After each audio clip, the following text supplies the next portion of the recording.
Hi, it's Hamish here again from the Guitar Factory School. Welcome to our third and final episode on the second inversion major triads close position. Okay, if we kick this off in A again like we did for the last two episodes, we had root position major triad going 1, 3, 5, fret 5, fret 4, fret 2 on the E, A and D strings. Then we move it up to the first inversion, which would have the third as the bass note on fret number 9 on the E string, fret number 7 on the A string, fret number 7 on the A string. So we had A, root position, A, first inversion. Now, the second inversion means that we can have the fifth as the bass, and if we run it along the set of strings, we're going to end up on the note E on fret 12 on the E string. We get there via a way of going 1, 2, 3, 4, 5 up the major scale. It's the fifth note. So we've got E there, fret 12. Then we've got A, the root note, which is the middle note this time on the A string. Then we've got our first finger on fret number 11 on the D string. Okay, so this might give you a better view of it. Looks exactly like an E chord, only on the E string this time, A string and D string. If we move it or transfer it up to the A, D and G strings, we have exactly the same pattern, which is some good news here. So if we go to fret 7 on the A string, fret 7 on the D string, fret 6 on the G string, it's the same second inversion A major triad close position, starting off on the A string this time. Now if we move it down again, so we'll transfer it again down to the open position, it just looks like your stock standard A chord, and it is, but what we're going to do here is not play the open A string.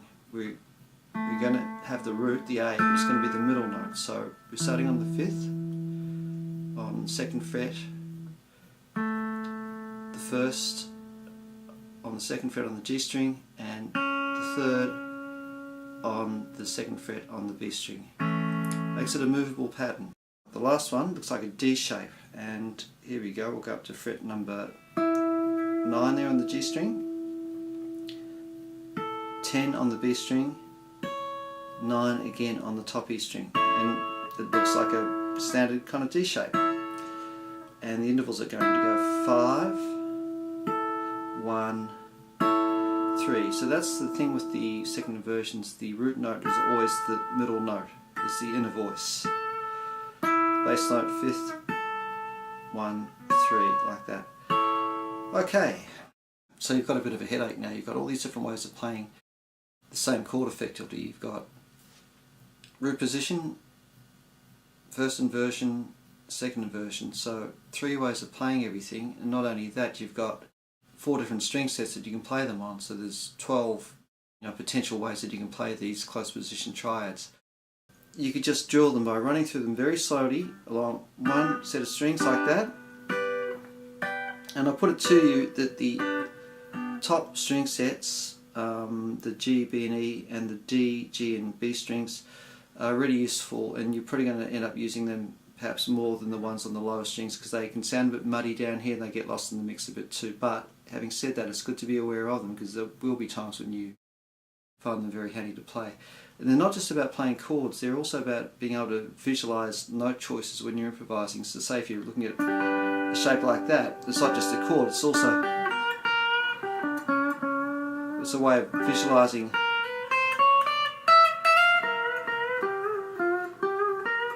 so I'm not really thinking a scale there, I'm thinking of a triad shape, and I'm just fluffing it up and embellishing it a bit by bending into the notes or doing extensions off that. So it's a great kind of visual framework to help you do some single note things as well. But anyway, the drill would be, here's G,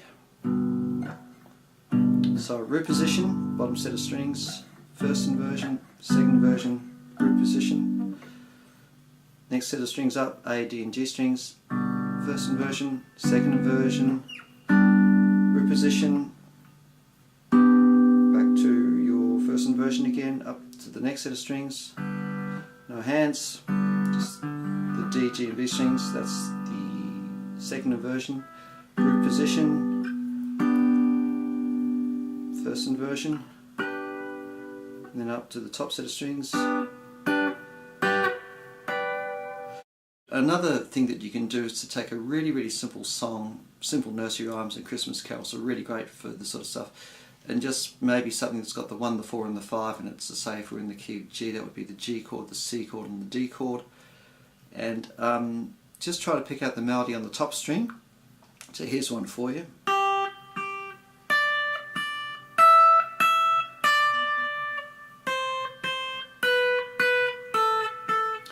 No prizes for getting what that is. That's Twinkle Twinkle Little Star. Now, I'm not putting it to you that that's a really cool thing to play, of course not, but it's just a way of getting these triads happening. So with simple little songs like this that you can figure out by ear, the beauty of them is that the melody note, 9.5 times out of 10 is going to be part of the chord in the first place. So it's just a matter of trying to figure out what the chord is underneath that note there. So that's the note G there. Now it could be the 1 of a G chord.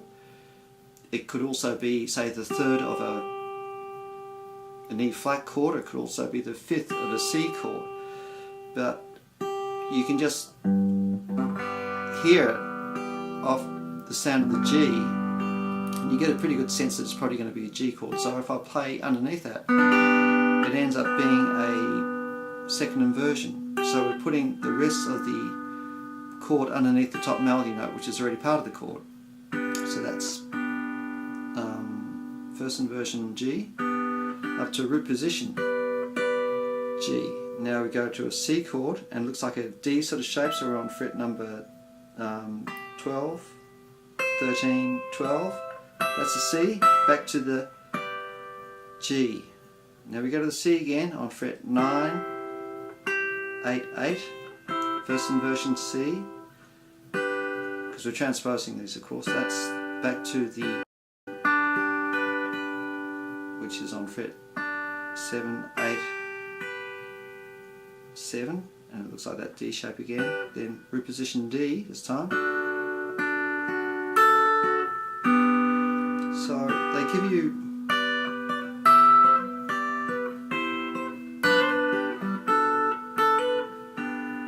give you nice fluent ways of playing the melody with the chords. That's the great thing about these triads too. They're movable shapes that are fluent. They're not big whopping bar chord structures. They're nice small little snippets of 3-note voicings that give you more agility to be able to negotiate playing melodies.